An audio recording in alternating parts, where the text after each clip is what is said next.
Voilà, ça fait des mois que je porte une réflexion. Et la semaine dernière, Nicolas Guillet m'a encouragé dans son partage, dans son introduction de dimanche dernier, dans le message qu'il disait, il parlait de, alors c'est une révision pour certains, il parlait de rebâtir l'autel, puis de rebâtir le temple, pour que la cité soit à la gloire de Dieu.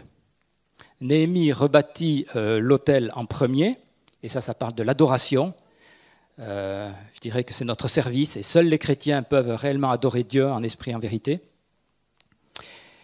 Personne ne nous remplace, et ça, ce sera primordial. Je ne vais pas insister tout le temps dessus, mais c'est vraiment le fondement.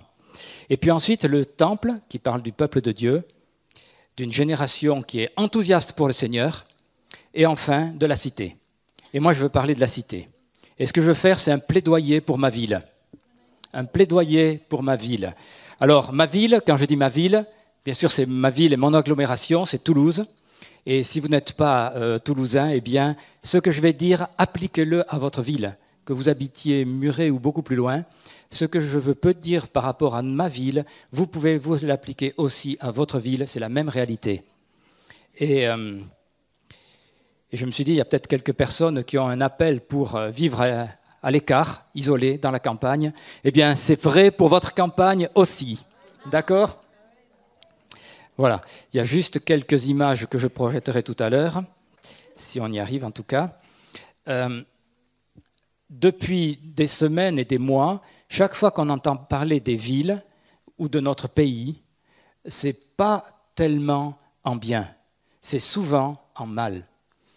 On parle de violence, on parle de conflit, on entend parler de conflit, de violence. Eh bien, merci, super. Eh bien, ça, c'est une réalité dans laquelle on est, on s'en préoccupe, on prie pour cela, et c'est important. Et là encore, je ferai référence aux hôtels dont parlait Nicolas. Mais quel regard portons-nous sur la ville ? Alors, certains vont dire, c'est un repère de brigands, de voleurs. Je ne sais pas comment ça marche.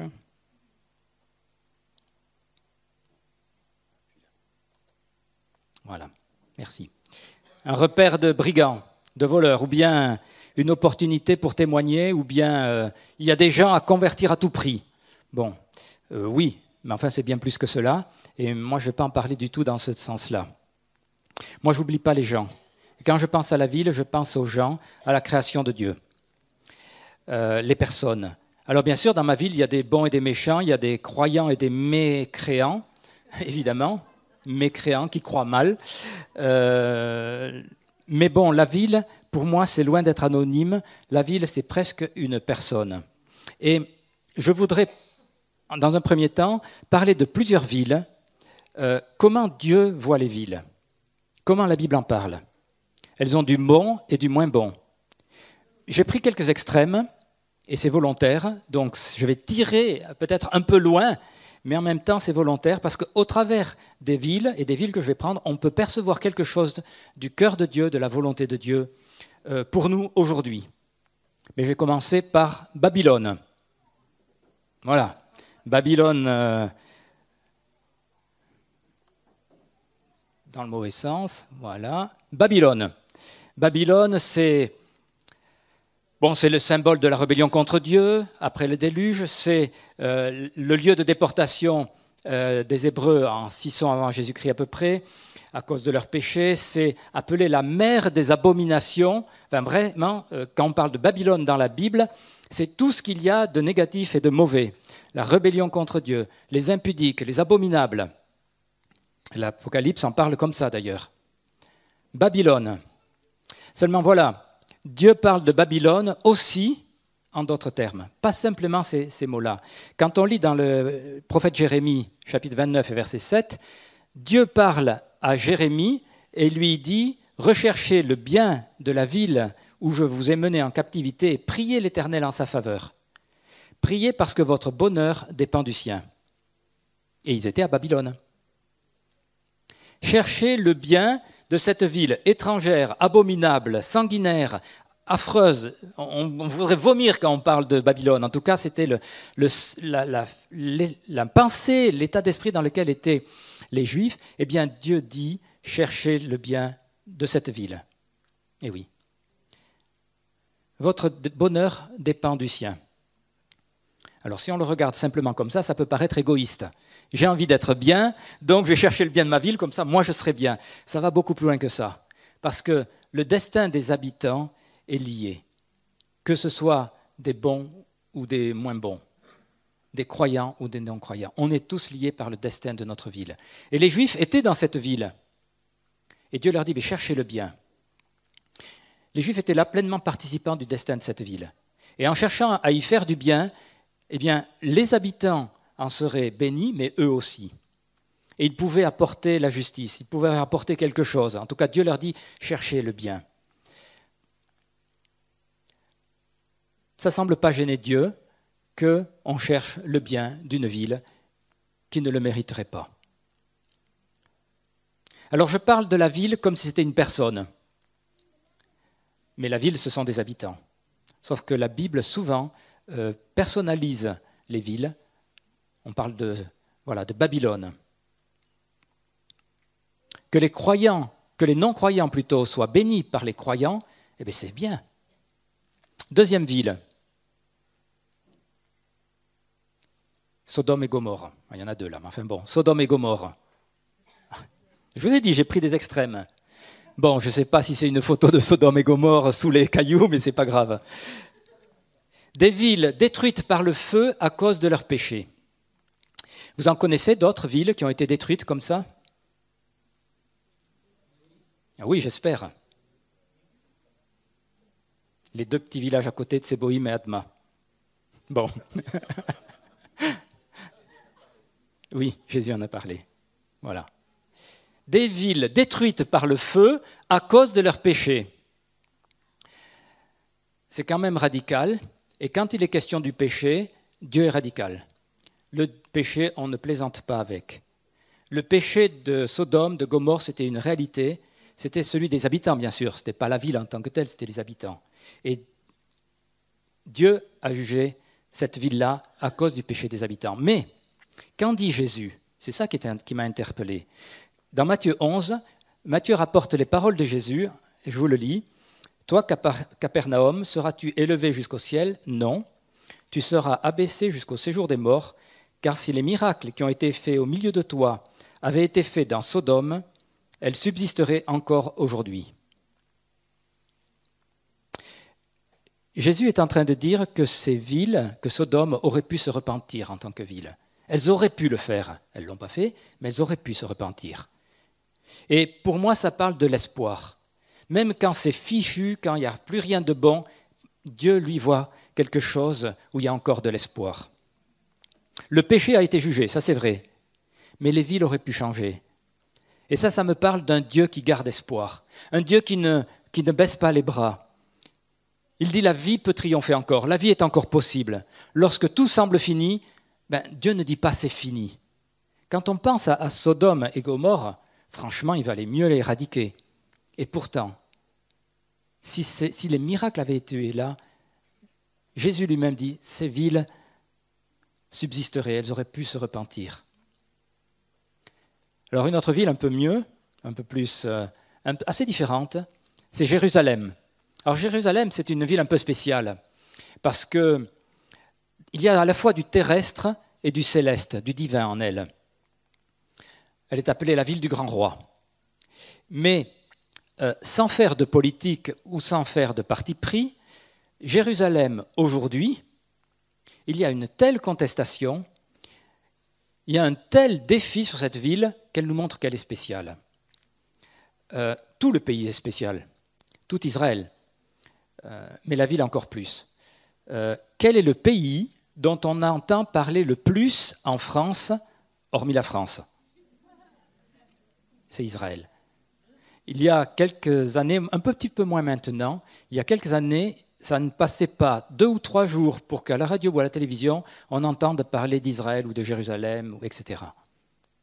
Attendez, c'est un tout petit pays. Et le Brésil, on n'en entend pas parler autant. Et je pourrais citer 195 autres pays, je ne connais pas la liste par cœur. Bon.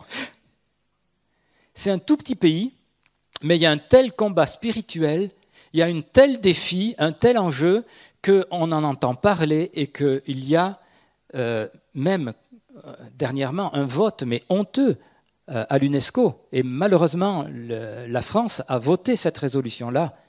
Un mensonge historique, un mensonge culturel, un mensonge spirituel qui dénigre à Jérusalem toute sa réalité de son passé juif. C'est affolant, enfin, on ne comprend pas.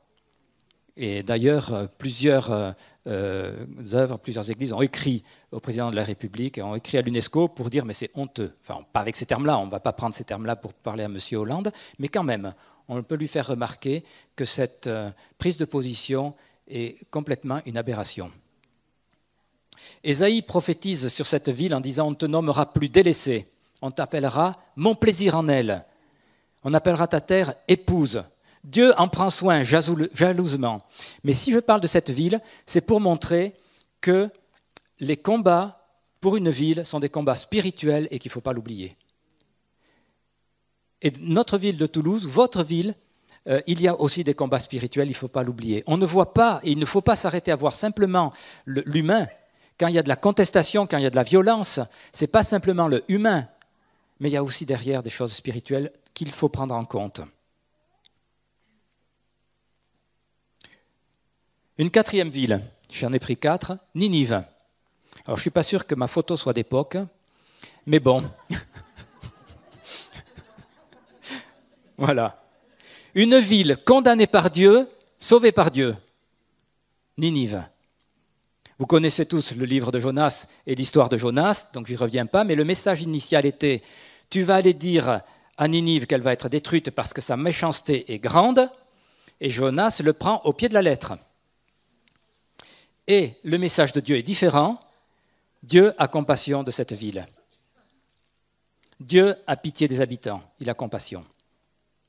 Et si je retenais un message de ces 4 villes, ce serait celui-là, Dieu a compassion, Dieu fait grâce, Dieu a un cœur plein d'amour.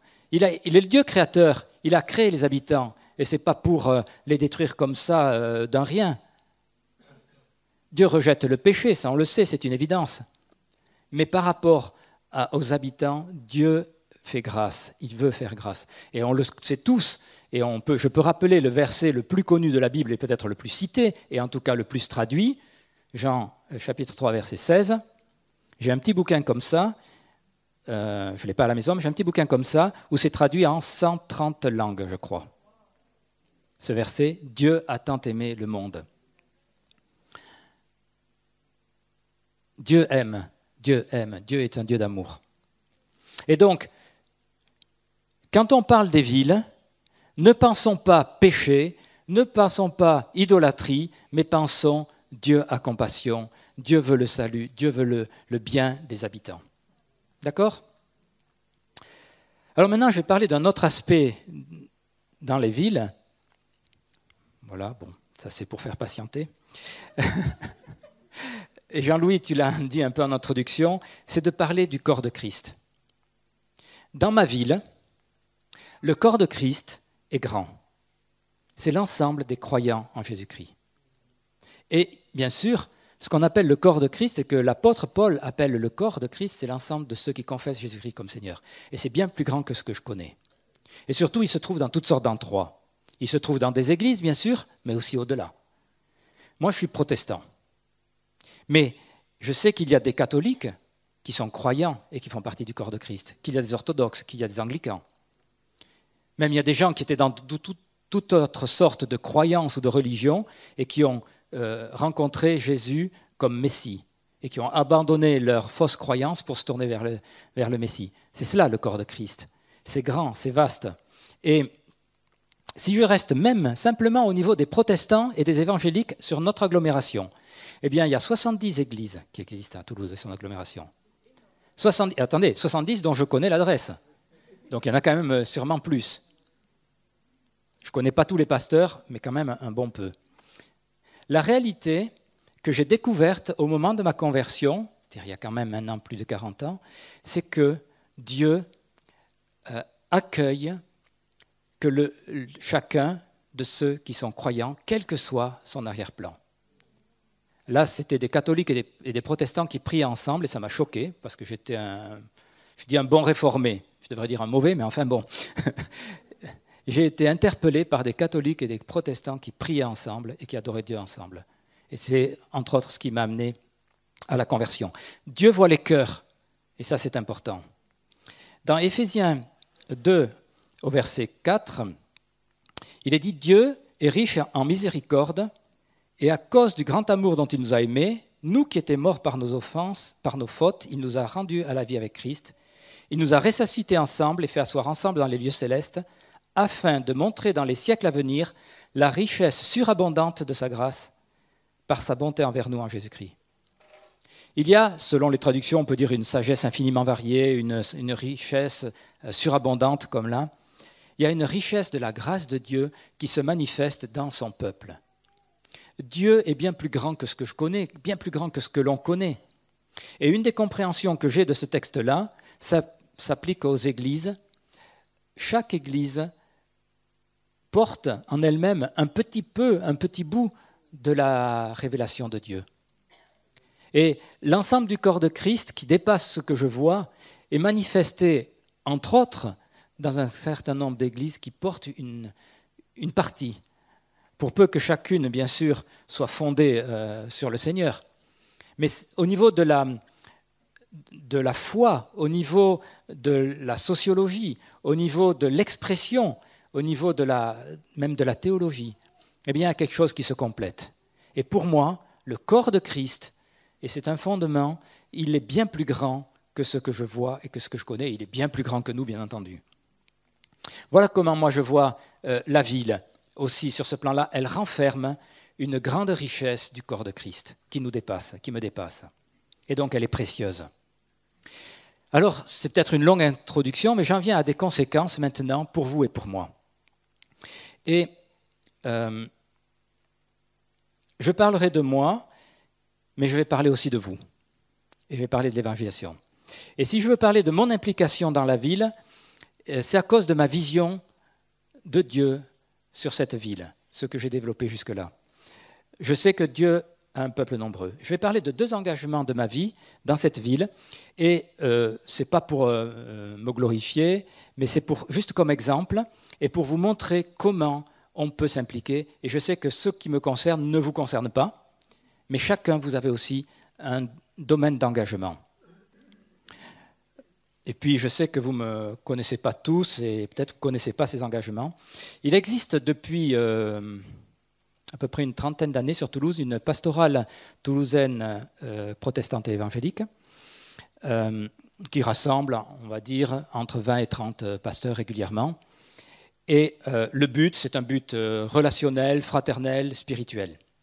Un but de se connaître et de s'encourager. Et moi, je me suis investi dans les relations avec les pasteurs depuis très longtemps, à cause de ce regard que j'ai sur la ville. Et dans la pastorale, j'ai été alors tour à tour organisateur, président, secrétaire, trésorier, j'ai été un peu tout dans cette pastorale. Mais en tout cas, depuis des années, je m'efforce de coordonner, d'animer ce temps-là, d'animer surtout à cause des relations. Parce que ce qui me semble important, c'est que déjà, au niveau des pasteurs, il y ait des relations. Alors ça doit aller beaucoup plus loin, bien entendu, mais déjà, si je considère que celui qui est pasteur et qui est vraiment attaché à Jésus-Christ est à côté de moi avec la même responsabilité sur la ville, alors on doit se soutenir. Et je crois qu'on peut dire, sans aucune honte, qu'il y a une bonne fraternité entre les pasteurs. Plusieurs m'appellent le président, j'en suis pas le président, désolé, mais bon, plusieurs m'appellent comme ça simplifie, c'est à cause de mon engagement. En tout cas, c'est vrai que je suis un des éléments moteurs. Et voilà, juste pour illustrer mon propos, voilà, ne vous y trompez pas, ce sont bien 6 pasteurs qui sont sur ce radeau en train de ramer. C'est une photo prise il y a un peu plus de 20 ans. Je suis à l'avant. Voilà, un radeau avec une Bible dessus. On voit la Bible, si vous arrivez à le voir. Tous les ans, il y a eu pendant des années une manifestation sur la Garonne avec 150 radeaux de tout genre. Et bien un jour, les pasteurs ont dit « on y va ». Et on y était en tant que pasteur. Numéro 4, on n'est pas arrivé les 4e, mais bon, ça fait rien. Voilà. Bon, ça c'est pour vous réveiller, vous distraire un peu. Il y a une autre réalité. Vous savez qu'en tant qu'Église, on fait partie d'une structure, on va dire, et on fait partie de la Fédération protestante de France. il y a à peu près 6 ans, a été créé à Toulouse un pôle de la Fédération protestante de France, qui est, on va dire, l'émanation nationale, mais sur le plan beaucoup plus local. Et depuis 5 ans à peu près, je suis dans le comité, dans le bureau. Le rôle, c'est de rassembler, d'animer, de représenter les églises et les œuvres auprès des autorités. Voilà. C'est les églises membres et les œuvres membres de la Fédération protestante qui sont ainsi rassemblées. Donc moi, j'y suis dedans ce comité depuis 5 ans à peu près. Et ce pôle, c'est l'occasion de rendre visible le protestantisme, et moi je dirais une partie du corps de Christ qui est quand même très discrète. Si on prend sur le plan de la sociologie, les protestants, on les oublie toujours. On est trop discret. On n'ose pas aller de l'avant. Et donc, j'étais coprésident et je suis président depuis 3 semaines de ce pôle sur Toulouse.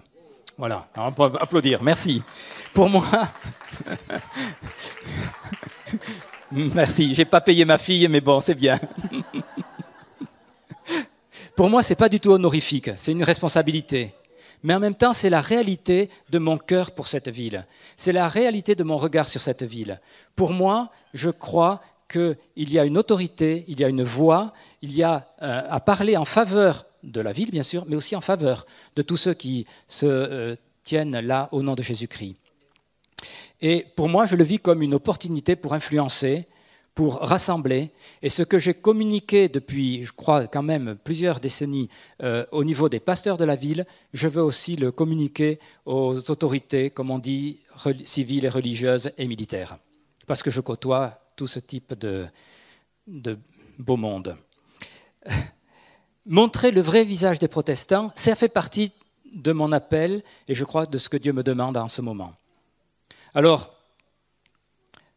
c'est pas simple, parce que rassembler les protestants, déjà, on dit un juif, non, on dit 10 juifs, 10 visions, eh bien, chez les protestants, c'est à peu près pareil.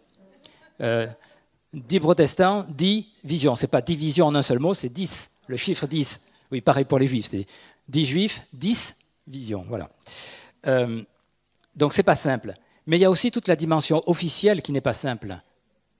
Parce que pour moi, je n'ai jamais grandi avec une volonté politique, et j'avoue que des fois, je me sens petit dans mes chaussures, mais elles sont petites, alors ça va. Non, je ne me prends pas toujours trop au sérieux, ne vous inquiétez pas. Mais pour moi, il y a quand même quelque chose de très sérieux, c'est que là, dans ces milieux-là, quand je suis avec la préfecture, quand je suis à la mairie, quand je suis avec les Juifs, et avec les Juifs, je ne suis pas simplement parce que je suis dans ce pôle Fédération protestante, mais je le porte sur mon cœur, et je les porte, et si je n'étais pas là, j'irais quand même les voir et les rencontrer, et les bénir, et leur dire, mais les protestants prient pour vous, ils ont besoin de l'entendre. Quand je suis là, c'est dans des bons moments et dans des moments beaucoup moins bons. Mais j'y suis parce que je crois que nous devons parler au cœur de la ville. Et quand je suis avec le maire et que je parle avec le maire, eh bien, j'essaye de communiquer quelque chose.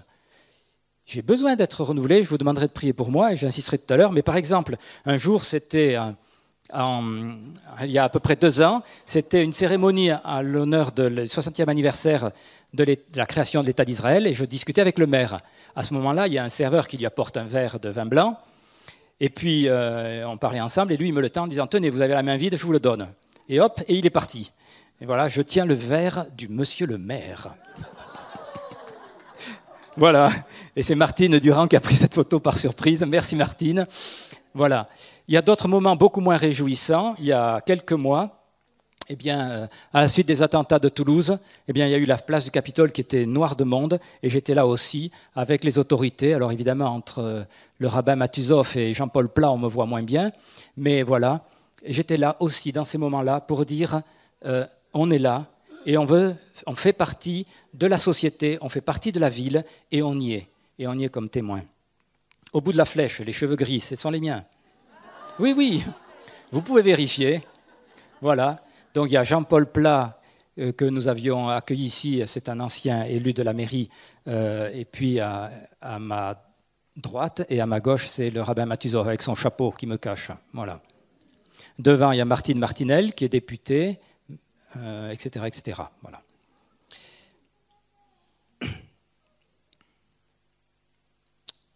Bon, il y a aussi des réunions de travail où, parce qu'il n'y a pas que des cérémonies, loin de là, il y a des réunions de travail avec la préfecture ou à la mairie. Voilà. Ma place, dans ce cadre-là, auprès de ces autorités, c'est d'être une voix, pas simplement en faveur des protestants, et pas seulement au nom des protestants, mais c'est d'abord en faveur de la ville. Et je crois que Dieu m'a donné cette grâce, cette mission, et c'est ce que je m'attache à faire. Et si vous voulez prier pour moi, j'en ai besoin. J'ai besoin de la sagesse de Dieu, j'ai besoin d'avoir une vision claire, j'ai besoin qu'il y ait une influence, une parole qui soit grandissante, j'ai besoin d'un feu communicatif pour le Seigneur. Alors si vous priez pour moi, faites-le, et puis si vous recevez quelque chose de particulier, vous me le dites. Mais il y a bien d'autres façons de chercher le bien de la ville, et c'est là où je veux vous interpeller, vous. Maintenant, ce que j'ai dit de moi-même, c'est juste une illustration. Dieu m'a conduit comme ça, je ne l'avais même pas imaginé. Mais Dieu m'y a conduit et je le fais vraiment, je m'y attache et je prie pour cela. Mais il y a bien d'autres façons de chercher le bien de la ville, et c'est là où je veux vous interpeller. L'évangélisation, je parlerai de cela, et je parlerai aussi des sphères d'influence de la société. Merci Sandrine, Anne-Marie, vous avez prié pour les sphères d'influence pendant le temps de louange, vous ne le saviez pas, mais pour moi, je vais en parler. Il y a 7 sphères d'influence dont parle Jeunesse en Mission depuis des années et des années. On pourra en rajouter. Voilà. Mais dans tout ce que je vais dire, il y a des initiatives qui peuvent être personnelles, qui peuvent être communes, c'est-à-dire prises à plusieurs, mais c'est bien de le faire dans cet état d'esprit, on cherche le bien de la ville. D'accord ? C'est ça, si vous retenez qu'une seule chose, retenez ça, je cherche le bien de ma ville. Alors l'évangélisation, qu'est-ce que c'est ? C'est amener l'évangile. Ce n'est pas mon point fort, c'est vrai. Mais je sais qu'il faut prêcher, qu'il faut évangéliser, qu'il faut témoigner, qu'il faut annoncer, qu'il faut parler en toute occasion, favorable ou non. L'apôtre Paul le disait à Timothée. Eh bien, il faut le faire. Et les formes, peu importe. On peut faire preuve de beaucoup de créativité. Alors, la chasse au trésor, c'en est une. Dessiner, peindre, je ne sais pas, distribuer des repas avec la main tendue, comme plusieurs d'entre vous le font, c'est aussi être là. On peut faire beaucoup plus classique, comme du porte-à-porte, distribution de traités, interpeller les gens dans la rue Saint-Rome, chanter dans la rue, tout ça je l'ai fait. Bon, c'est un peu vieillot, mais tant pis. On peut être saisi, on peut avoir été saisi par la façon dont Yvette Duhamel, qui était là le mois dernier, nous a encouragés à y aller. Il y en a qui ont envie de continuer, et puis ça va se continuer, oui, et puis on le partagera dès que c'est un peu plus clair, mais il y en a qui veulent continuer. Aller en ville, interpeller les gens, présenter Jésus. Moi, je voudrais parler d'un lieu d'accueil, un lieu qui nous appartient, qui est au centre-ville, ou presque, et qui est un lieu où on peut évangéliser facilement. Et je parle du Lexington Café. Vous connaissez ? Plus ou moins. Je n'ai pas demandé les droits, mais je vais vous présenter des gens. Voilà.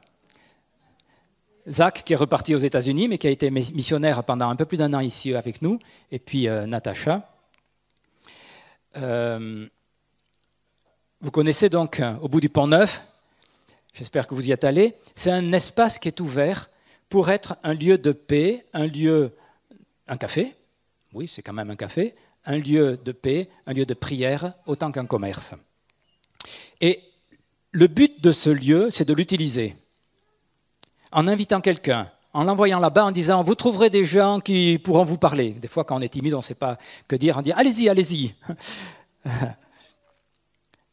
Mathilde est là. Je ne sais pas s'il y en a d'autres qui sont réguliers. Si, il y a Jeanne aussi. Est-ce qu'il y en a d'autres qui sont réguliers? Je ne vous ai pas vu les autres. Jeanne. J'entends pas, je suis sourd. Rebecca, elle est où? Ah, elle n'est pas là, oui. Mais qui sont ici? Vous voulez vous lever? D'autres qui sont régulièrement là dans le café? Mathilde, Jeanne, est-ce qu'il y en a d'autres qui sont régulièrement là dans le café? Vous les connaissez? Et vous ne voulez pas vous lever? Ah, quand même. Je crois que c'est important de s'approprier ce lieu en y allant, en invitant des gens, en y allant pour prendre un café, pour prendre un repas. Ils offrent aussi des repas, enfin ils offrent, il faut le payer, c'est un commerce. Il y a des expositions qui s'y font, on peut y organiser des expositions, comme la semaine dernière, Cyril nous en a parlé, ce sera le 15 juin. Qui d'entre vous est déjà allé au Lexington Café? Bon, un bon peu, mais on peut progresser.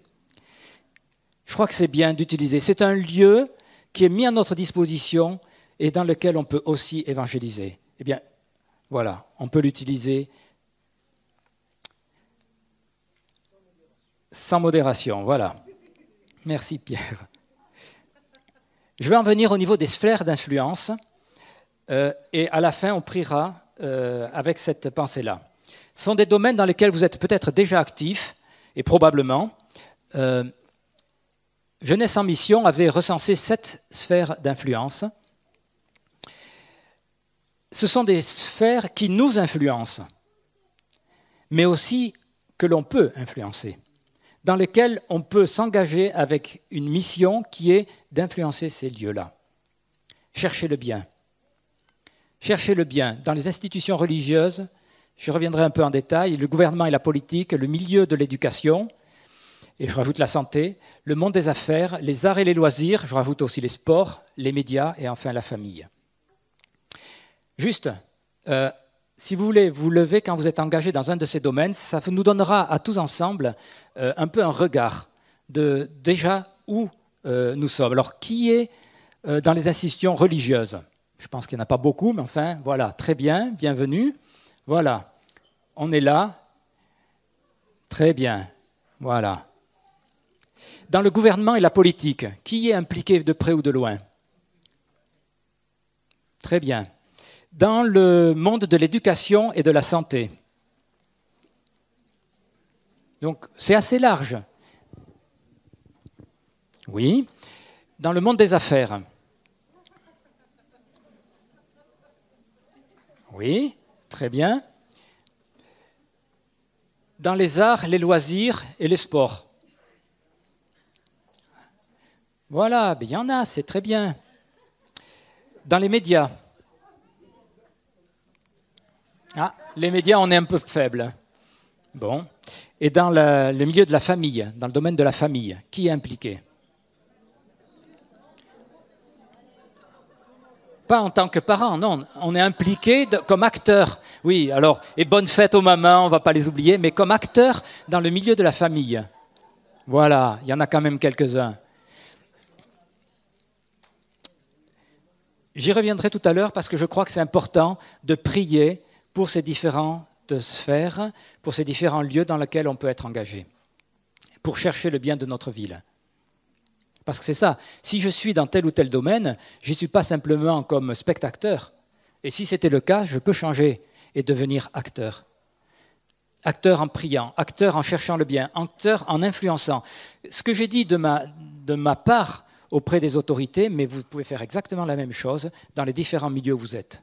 Et tous ceux qui sont encore étudiants, parce que je ne vous ai pas trop vu vous lever par rapport à l'éducation, mais vous y êtes en plein dedans, eh bien aussi, réfléchissez, priez, comprenez ce que Dieu vous appelle à vivre, la mission qu'il veut vous confier. Au-dessus de tout, au-dessus de ces 7 sphères pour lesquelles je crois qu'on doit prier, eh bien je veux rappeler que Dieu est au-dessus de tout. C'est ça ma première conclusion, si vous voulez. Dieu est au-dessus de tout. On peut tout faire, mais Dieu est au-dessus de tout. Et c'est important de le savoir, de le vivre.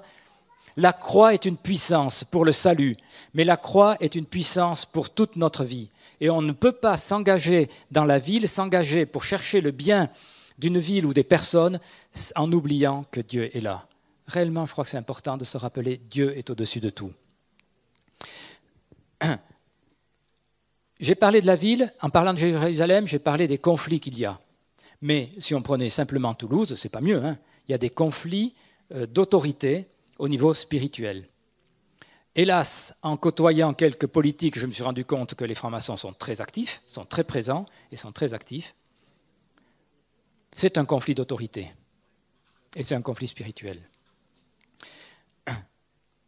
Moi, j'ai envie de vous inviter à prier comme Ézéchiel, il disait, et de la part de Dieu, il prophétisait sur les morts qu'il voyait, les ossements. Rassemblez-vous, puis ensuite sur ces morts qu'ils revivent. Eh bien, je crois qu'on peut prier pour que la vie vienne sur notre ville. La vie doit triompher. Quand il y a des idoles, là je fais référence à ce que Nicolas Guillet partageait aussi la semaine dernière, quand il y avait ensemble l'idole de Dagon et l'arche de l'Éternel, qu'est-ce qui s'est passé ? Extraordinaire. La statue de Dagon, paf, par terre. Ils la remettent sur leur autel, le lendemain, de nouveau par terre. Et en plus, les bras cassés. Voilà. Dieu est au-dessus de tout. Mais les idoles, il y en a. Elles ne sont que des idoles, mais parfois, elle se manifeste avec un certain degré d'autorité. Eh bien, n'ayons pas peur, mais il faut proclamer que Dieu est au-dessus de tout et prier dans ce sens-là.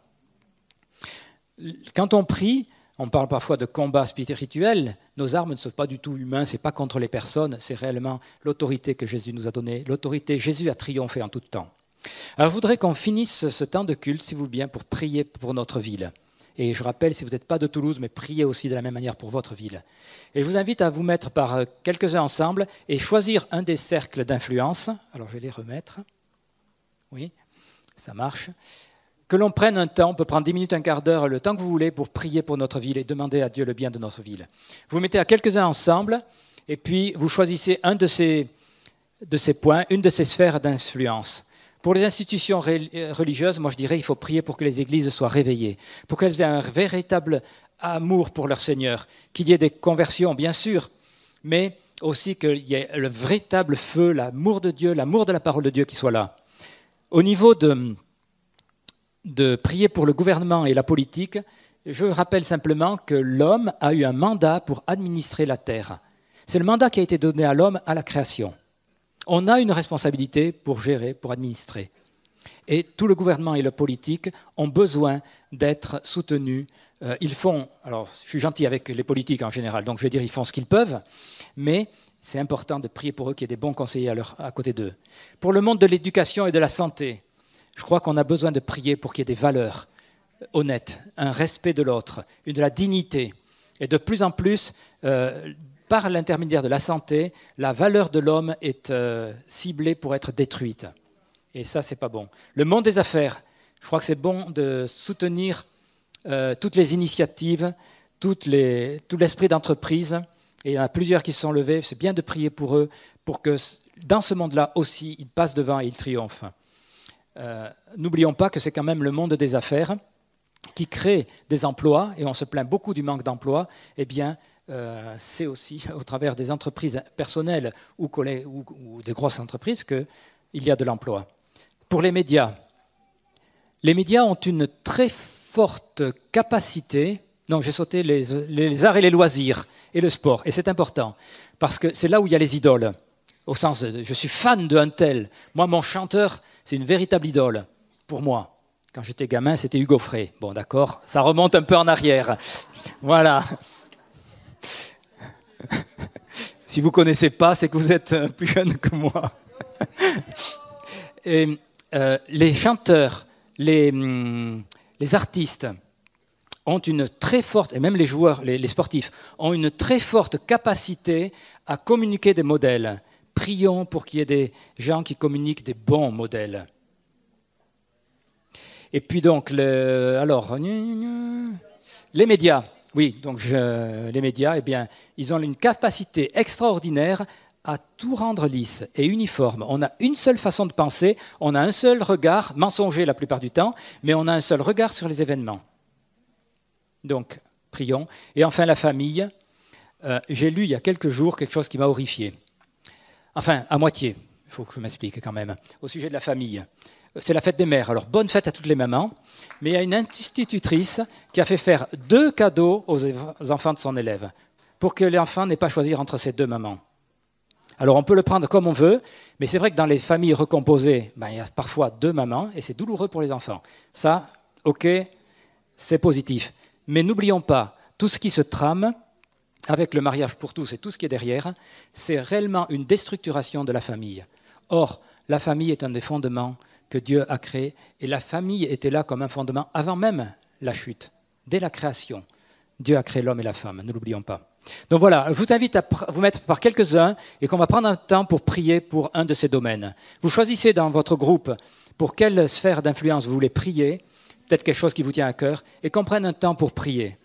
Vous mettez 2, 3, 4, 5 ensemble, allons-y, et puis on va finir le culte comme ça. Je crois que c'est important de prier pour notre ville, parce qu'elle en a besoin, parce qu'on cherche le bien de Dieu, le bien de cette ville.